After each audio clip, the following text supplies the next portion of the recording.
बिस्मिल्लाहिर्रहमानिर्रहीम। अस्सलाम वालेकुम डियर स्टूडेंट्स। आज मैं इक्वल मैट्रिसेस को डिस्कस करती हूँ।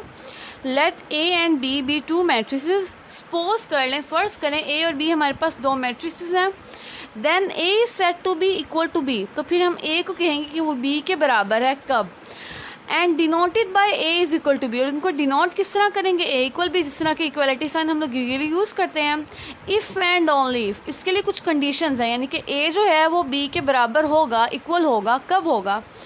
पहली चीज़ है हमारे पास जो ए का ऑर्डर है वही बी का ऑर्डर हो, और दूसरी हमारे पास जो कंडीशन है वो क्या है? Their corresponding entries are equal. उनकी जो कोरेस्पॉन्डिंग एंट्रीज़ है वो हमारे पास क्या होनी चाहिए? इक्वल होनी चाहिए। ठीक है, अब यहाँ पे मैं आपको एग्जांपल के थ्रू समझाती हूँ। अब यहाँ पे मैं एक मैट्रिक्स लिखती हूँ ए। ठीक है, ए मैट्रिक्स की जो एंट्रीज़ है वो है 1 3 -4 और 2। ये एक ही है हमारे पास एंट्रीज़। अब मैं यहाँ पे एक मैट्रिक्स ले लेती हूँ बी। ठीक है, तो स्टूडेंट्स बी की एंट्रीज़ हमारे पास हैं 1 2 + 1 -4 4 -2।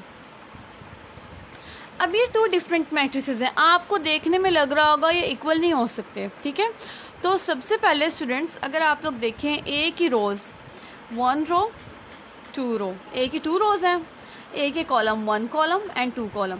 तो ए की रोज़ भी 2 हैं, कॉलम भी 2 हैं। तो ए का जो ऑर्डर है ना, ऑर्डर ऑफ ए इज़ 2/2। अब हम देखते हैं, क्योंकि हमने पहली कंडीशन फुलफ़िल करनी है ऑर्डर के लिए, तो अब हम लोग देखेंगे ए का ऑर्डर तो 2/2 है, क्या बी का ऑर्डर 2/2 है? तो देखें ए की 1 रो और सॉरी बी की 1 रो और ये सेकंड रो। ठीक है, 2 रोज़ हो गई। कॉलम देखें 1 कॉलम एंड देन 2 कॉलम, तो बी के भी 2 कॉलम्स हैं और 2 ही रोज़ हैं। तो हम लिखते हैं यहाँ पे order of B is 2/2।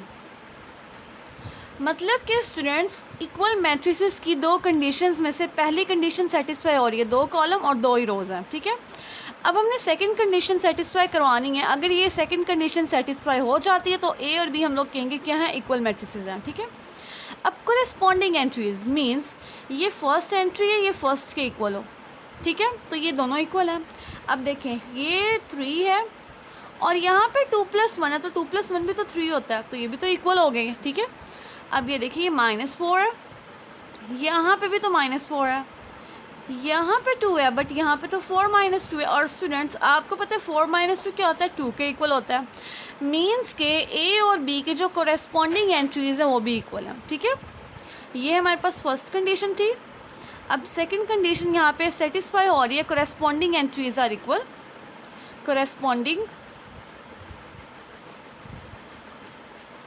Entries of A and B are equal.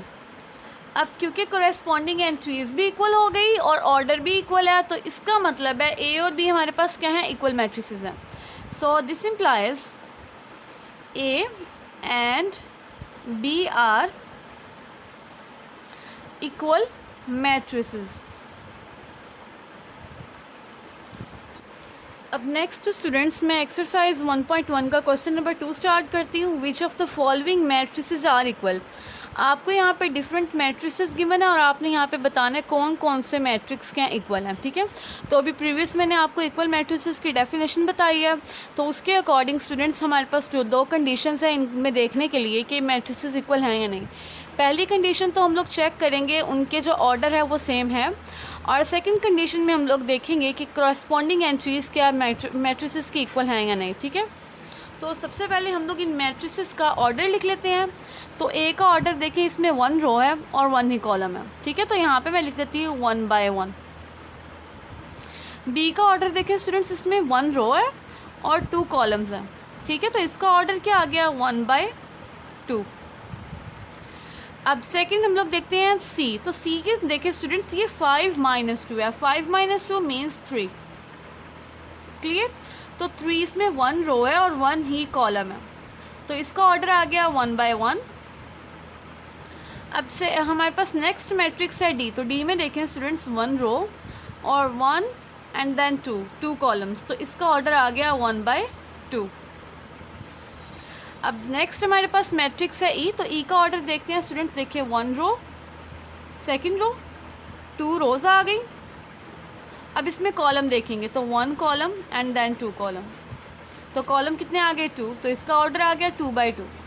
Next है एफ मैट्रिक्स, तो एफ की 1 रो, सेकंड रो, 2 रोज़, और कॉलम देखें स्टूडेंट्स तो 1 नहीं है, वर्टिकल में 1 आ रहा है, ठीक है। अब जी देखिए 3 - 1, तो स्टूडेंट्स 3 - 1 क्या होता है 2, 3 + 3 हमारे पास 6 हो गया। अब देखिए इसकी 1 रो और सेकंड रो, तो यहाँ पे कितनी रोज़ आ गई 2 रोज़, कॉलम कितना है इसमें 1 कॉलम है, ठीक है। तो 2/1 इसका ऑर्डर आ गया हमारे पास। नेक्स्ट अब हमारे पास है एच मैट्रिक्स, 1 रो, सेकंड रो, तो इसमें 2 रोज़ आ गई। अब इसका हम लोग लिखेंगे यहाँ पे कॉलम, तो देखें 1 एंड देन 2, तो 2 ही इसमें कॉलम्स है, तो इसका ऑर्डर आ गया 2/2। नेक्स्ट अब हमारे पास है आई मैट्रिक्स, तो आई में देखिए 3 और 3 + 2, सेकेंड एंट्री क्या 3 + 2, तो 3 + 2 क्या होता है 5, तो ये आ गया 3 और 5। अब इसमें रोज़ कितनी है 1, तो 1/, अब कॉलम देखते हैं तो कॉलम कितना है 1 एंड देन 2, तो 2 कॉलम्स आ गए। अब नेक्स्ट हमारे पास है जे मैट्रिक्स, 2 + 2 4, 2 - 2 0, 2 + 4 6, 2 + 0 2, 1 रो, सेकंड रो, तो 2 रोज़, कॉलम देखिए 1 एंड देन 2 ही कॉलम्स हैं। अब देखिए स्टूडेंट्स हमने ऑर्डर सबका लिख लिया। अब सबसे पहले तो हम लोग देखेंगे सेम ऑर्डर किस किस का आ रहा है। देखें 1/1 वाला पहले देखते हैं। 1/1 देखेंगे 3, 1/1 ये भी 3 है सी, तो ए सी इक्वल हो गया, ए इज़ इक्वल टू सी। अब देखिए 1/1 किसी और का नहीं है, मीन्स के ये इक्वल नहीं हो सकता, तो ए और सी की करेस्पॉन्डिंग एंट्रीज भी इक्वल हैं, ये भी 3 ये भी 3, क्लियर। तो ये हम लोगों ने कर लिया सॉल्व। अब सेकेंडली मेरे पास है बी, बी का ऑर्डर क्या है 1/2। अब मैं यहाँ पे लिखती हूँ बी किस किस के इक्वल होगा। अब पहले हम लोग देखेंगे 1/2 किसका ऑर्डर है, तो 1/2 3 5 इसकी एंट्रीज़ हैं 1/2, लेकिन इसकी एंट्रीज 5 3 हैं, तो ये तो नहीं हो सकता हमारे पास। फिर उसके बाद स्टूडेंट्स देखते हैं नेक्स्ट 1 2 किसका ऑर्डर है 1/2। देखेंगे 1/2 इसकी एंट्रीज 3 और 5, तो इसकी भी तो 3 5 थी ना, इसका मतलब है बी किसके इक्वल है आई के इक्वल है, ठीक है। अब नेक्स्ट हमारे पास है डी, तो डी का ऑर्डर 1/2 है, तो इसकी एंट्रीज हम लोग देखें क्या है 5 3, डी इज़ इक्वल टू। अब यहाँ पे देखिए हमारे पास किसकी एंट्रीज स्टूडेंट्स 5 3 आ रही हैं, तो 5 और 3 किसी की भी एंट्रीज नहीं है, डी किसी के इक्वल भी नहीं है यहाँ पे, ठीक है। तो डी को भी हमने चेक कर लिया। नेक्स्ट अब हम लोग देखते हैं 2/2 ऑर्डर, तो ई का हमारे पास ऑर्डर है 2/2, ई इज़ इक्वल टू। अब देखिए इसकी एंट्रीज 4 0 6 2, 2/2 ये देखें 4 0 6 2, मतलब के जो डी है वो एच के इक्वल है।